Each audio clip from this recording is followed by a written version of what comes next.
Qizlar bilasizlarmi, sizlarda bolalaring nimaga qayta kasal bo'laveradi? O'tkir jarayonga o'sha vrach, pediatrmi, lormi antibiotik yozdi deylik, o'tkir jarayonga. Antibiotik ichdi bola, gormon qilindi.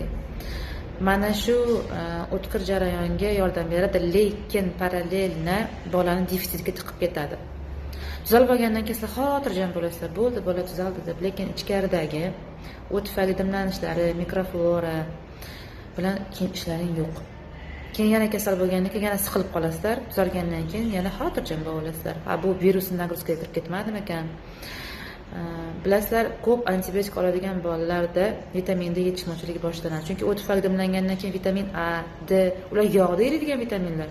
Ular yetmagandan keyin har qanaqa kasallikda bola tuzala olmaydi.